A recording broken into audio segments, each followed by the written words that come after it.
दुनिया के तमाम देश टेक्नोलॉजी के क्षेत्र में कहाँ पर खड़े हैं और साथ ही टेक्नोलॉजी कैसे देशों को आगे बढ़ाने में मदद कर रही है, और जानेंगे कि भारत टेक्नोलॉजी के क्षेत्र में कहाँ पर खड़ा है और साथ ही हमारा पड़ोसी देश पाकिस्तान वो टेक्नोलॉजी के क्षेत्र में कहाँ पर खड़ा है। तो चलिए शुरू करते हैं। यूँ तो टेक्नोलॉजी के कई सारे उदाहरण हैं, लेकिन जिस पे आज हम बात करेंगे उसकी वजह से टेक्नोलॉजी के क्षेत्र में एक अलग ही तेज़ी आई है। तो चलिए शुरू करते हैं। जब से बिजली का आविष्कार हुआ है तब से टेक्नोलॉजी ने एक अलग ही रफ्तार पकड़ी है और देश की अर्थव्यवस्था पूरी तरीके से बिजली पर ही निर्भर रहती है। तो बिजली बनाने के कई सारे तरीके हैं और उन्हीं तरीकों में से एक है डैम, जिस पर आज हम बात करेंगे।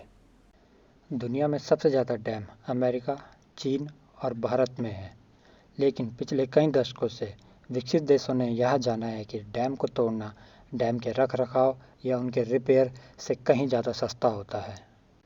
तो अमेरिका ने साल 1990 से 2015 तक लगभग 900 डैम अपने यहाँ से हटा दिए हैं और इन 900 डैमों में से एक डैम है एल्वा डैम, जिसका कंस्ट्रक्शन 1910 में शुरू हुआ था और 1913 में यह बन के पूरा तैयार हो गया था।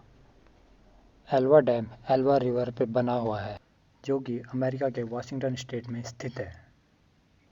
डैम बनने से पहले ये नदी वहाँ के लोगों के लिए आमदनी का जरिया हुआ करती थी, क्योंकि इस नदी में सामन मछलियाँ भरपूर मात्रा में रहती थी। लेकिन डैम बनने के बाद इन सामन मछलियों की संख्या में भारी कमी आने लग गई और वहाँ के मछली उद्योग में इसका बहुत ही बुरा असर पड़ा। तो आखिरकार साल 2012 में इस डैम को पूरी तरीके से हटा दिया गया, जिसके कारण सामन मछलियाँ, जिनकी संख्या बहुत ही कम हो गई थी, धीरे धीरे वापस बढ़ने लग गई। इसी तरह से बाकी विकसित देश जैसे फ्रांस, कनाडा इत्यादि भी अपने यहाँ के डैमों की संख्या को कम करने में जुट गए हैं। और एशियाई देश जापान ने अपना पहला डैम, जो कि कुमा रिवर पे था, उसको साल 2012 में हटाने का काम शुरू कर दिया। तो अगर ये देश अपने यहाँ से डैमों की संख्या को कम कर रहे हैं तो उसके कारण होने वाली बिजली की कमी को ये कैसे पूरा कर रहे हैं? तो इसका जवाब है न्यूक्लियर एनर्जी, जिसको हम हिंदी में परमाणु ऊर्जा के नाम से भी जानते हैं। क्योंकि डैम के मुकाबले न्यूक्लियर पावर प्लांट कम जगह लेता है और बिजली भी ज़्यादा बनाता है। किन देशों के पास कितने न्यूक्लियर रिएक्टर हैं यह आप देख सकते हैं। इनमें से सबसे पहले नंबर पे अमेरिका है, जिसके पास 98 न्यूक्लियर रिएक्टर हैं, जो कि 99,648 मेगावाट बिजली बनाते हैं, जो कि 19.7% बिजली की आपूर्ति अमेरिका इसके ज़रिए करता है। वहीं बात करते हैं भारत की, तो भारत के पास मौजूदा अभी 22 न्यूक्लियर रिएक्टर हैं, जो कि 6,255 मेगावाट बिजली बनाते हैं, जो कि 3.2% बिजली की आपूर्ति इसके ज़रिए होती है। वहीं पाकिस्तान की बात करते हैं तो पाकिस्तान के पास 5 न्यूक्लियर रिएक्टर हैं, जो कि 1,318 मेगावाट बिजली बनाते हैं और 6.6% पाकिस्तान इसके ज़रिए अपनी बिजली की आपूर्ति करता है।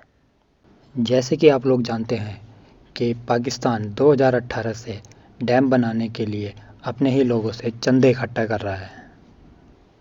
तो पाकिस्तान की सुप्रीम कोर्ट की वेबसाइट के अनुसार इस साल तक पाकिस्तान ने 18 मार्च 2020 तक 12 अरब 17 करोड़ 50 लाख 81,380 रुपये जमा कर लिए हैं। तो देखा आपने कैसे दुनिया के तमाम देश 3 भागों में बटे हुए हैं। एक तरफ वो विकसित देश हैं जो कि अपने यहाँ के डैमों को हटा रहे हैं और दूसरी टेक्नोलॉजियों की तरफ बढ़ रहे हैं, और भारत जैसे देश डैम बना के एक तरीके से एक स्तर पे रुके हुए हैं। वहीं दूसरी तरफ पाकिस्तान जैसे देश, जो कि आज भी 2020 में डैम बनाने के लिए चंदे इकट्ठा कर रहे हैं। तो इसी तरीके से ऐसे कई सारे उदाहरण हैं जो आपको देखने को मिलेंगे टेक्नोलॉजी के क्षेत्र में, जहां पश्चिमी देश उन्हें पहले ईजाद करते हैं या सबसे पहले इस्तेमाल वो करते हैं, फिर भारत उनके पीछे आता है और फिर पाकिस्तान जैसे देश जो आखिरी में आते हैं।